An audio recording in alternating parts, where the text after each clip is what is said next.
Hello दोस्तों, मैं सुजीत कुमार और आप देख रहे हैं स्टूडेंट ऑफ हार्डवेयर। दोस्तों, आज मैं बात करने वाला हूं उन स्टूडेंट के लिए जिन्होंने RWA का अवतार बैच लिया था और RWA ने अपना अवतार 2.0 भी लॉन्च कर दिया है। तो हम वही बात करेंगे कि जिनके पास अवतार बैच है और वो अवतार 2.0 की क्लास करें या नहीं। देखो, एग्जाम में अब ज़्यादा समय नहीं बचा है। आपका फरवरी में एग्जाम होना ही है। दिसंबर आपका ऑलरेडी चल ही रहा है। जनवरी का महीना आपके पास है ना। तो जनवरी और दिसंबर के 15-20 दिन बचे हैं, इनमें आपको अपना सिलेबस जो भी रह गया है वो आपको कंप्लीट करना है। और फरवरी के जो आपके 15 से 20 दिन मिलेंगे आपको, उनमें आपको प्रैक्टिस आपकी अच्छे से करनी है अपने आप को। ठीक है। तो अब बात करते हैं कि 2.0 की क्लास लें या नहीं लें। अगर हम क्लास लें भी तो किस समय पे लें और कैसे लें, है ना, इसके बारे में बात करेंगे। देखो, मैं मान के चलूँगा आपने अब तक बैच में अपना सिलेबस कंप्लीट कर ही लिया होगा। देखो, कुछ रह गया है मैथ का और स्ट्रेटेजी के वगैरह, इसमें रह गई है हफ्ता बैच में, तो वो भी करा देंगे सर। देखो, अब मैं बहुत सारे स्टूडेंट क्या करेंगे कि अवतार बैच में भी उन्होंने सारी क्लास की, है ना, और अवतार 2.0 में भी अब सारी क्लासें करेंगे। तो उन्हीं चीज़ों से आपको बचना है। ठीक है। देखो, सिलेबस आपका कंप्लीट है। आप आपको अपनी तैयारी अपने जो नोट्स बनाए हैं उससे करनी है। आपको रिवीजन करना है, अच्छे से प्रैक्टिस करनी है उसी से। आपको अवतार 2.0 की क्लास कब लेनी है ये बात बताता हूँ मैं अब।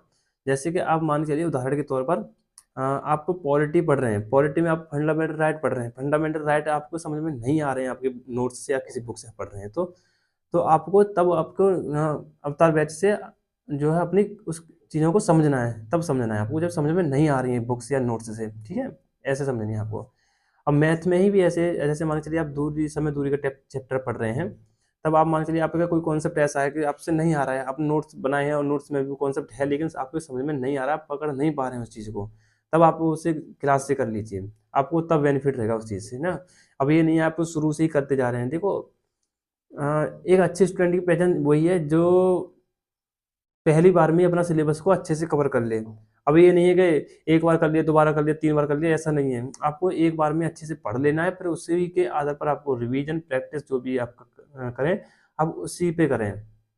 बार-बार देखो, बार-बार पढ़ने से चीज़ें आपका टाइम वेस्ट ही होगा, है ना? क्योंकि आपके पास टाइम ज़्यादा नहीं है, आपको रिवीजन करना है, प्रैक्टिस करना है और सारा का सारा देखो, ज़्यादा पढ़ना इम्पोर्टेंट नहीं है। आप 10 घंटे पढ़ना, 8 घंटे ज़्यादा इतना ये इम्पोर्टेंट नहीं है।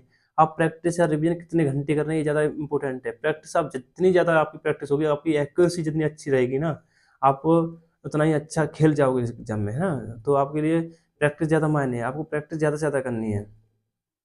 अब आपको ऐसे ही करना है, अपनी कमियों को पहचानना है। देखो, अच्छाइयाँ और कमियाँ आपके ही अंदर हैं। जैसे-जैसे आप अपनी कमियों को पहचान के ही अपनी तैयारी को करते रहोगे, तो आप वो सिलेक्शन ले जाओगे। ठीक है?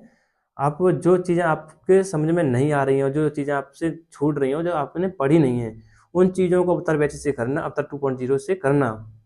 अब ये नहीं है कि आप टोटली क्लास अवतार 2.0 की कर रहे हैं और आपने अवतार बैच की भी क्लास की है, ऐसा नहीं करना है आपको। जो चीज़ें आपकी समझ में नहीं आ रही हैं ना, आपको वो वहाँ से करनी है। ठीक है? और सारी की सारी क्लासें नहीं करनी है आपको। जो चीज़ें आपकी समझ में नहीं आ रही हैं, वो करिए। आप बुक से प्रैक्टिस कीजिए मैथ की। अगर जो चैप्टर आपके समझ में नहीं आ रहा, जो कॉन्सेप्ट आपके समझ में नहीं आ रहा, उस चीज़ को समझिए। अब ये नहीं है कि आपने मान के चलिए आप परसेंटेज का चैप्टर पढ़ रहे हैं, आप आपको बहुत सारे कॉन्सेप्ट ऐसे आपको आते हैं, है ना, परसेंटेज के में, लेकिन आप फिर भी शुरू से पढ़े जा रहे हैं उसे। वो कहीं न कहीं टाइम वेस्ट है। आप वो परसेंटेज चैप्टर ये देखिए ना, आपसे गलती क्या हो रही है, आपको कमी कहाँ हो रही है आपसे, उस चीज़ को समझिए। आपको वो चीज़ समझनी चाहिए और ये चीज़ें आपको पता चलेगी मॉक टेस्ट से। अपनी कमियों को आप मॉक टेस्ट से ही पहचान पाओगे। जब आप मॉक टेस्ट दोगे ना, तो जो आपकी गलतियाँ हो रही हैं मैथ मैथ में, रीजनिंग में, जीएस में, आपका जो भी हिंदी में, किसी भी टॉपिक को ले लीजिए, जिसमें जो आपकी गलतियाँ हो रही हैं, उन चीज़ों पे ज़्यादा वर्क कीजिए। उन चीज़ों को ज़्यादा से ज़्यादा समझोगे ना, तो आपकी तैयारी बहुत अच्छे से हो जाएगी और प्रैक्टिस पे ज़्यादा से ज़्यादा ध्यान दीजिए।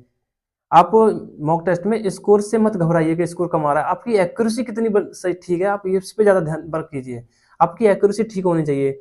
मान के चलिए आप आपका स्कोर तो ठीक है, मान के चलिए आपने 65 क्वेश्चन आपके ठीक हैं, लेकिन आपके 30 क्वेश्चन वो, मान के चलिए 65 क्वेश्चन आपके ठीक हैं, 10-15 क्वेश्चन आपके गलत भी हैं। है ना? तो वो कहीं न कहीं ठीक नहीं है ना ऐसा। आपकी एक्यूरेसी ठीक होनी चाहिए, आपके गलत का रेशियो है ना, वो बिल्कुल लो होना चाहिए, मतलब कम ही होना चाहिए। जो गलतियाँ होती हैं, मतलब 4, 5, 10 क्वेश्चन आपके हर किसी के गलत होते हैं, वो नॉर्मली हो जाते हैं, जीएस में, मैथ में हो जाते हैं।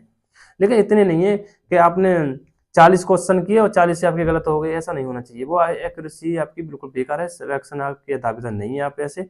अपनी एक्यूरेसी पे ज़्यादा ध्यान दीजिए, ठीक है? अपनी गलतियों को पहचानिए, जो आपसे नहीं आता है, जो आपकी समझ में नहीं आ रहा है, अवतार 2.0 से आपको वही करना है, ठीक है? और क्लास के ज़्यादा चक्कर में मत पड़िए, आपको जो नोट्स आपने बना लिए हैं अवतार बैच से, आप उसी से तैयारी कीजिए ज़्यादा से ज़्यादा। और और आपका कोई डाउट है तो आप बता दीजिएगा कमेंट बॉक्स में, और आपने किस राज्य से, ये भी कमेंट बॉक्स में ज़रूर बताना। आज के लिए बस इतना ही, और कोई दिक्कत हो तो आप मेरे इंस्टाग्राम आईडी है, आपको दिख रही होगी नीचे, आप वहाँ से मुझसे कॉन्टैक्ट कर लेना, ठीक है? आज के लिए बस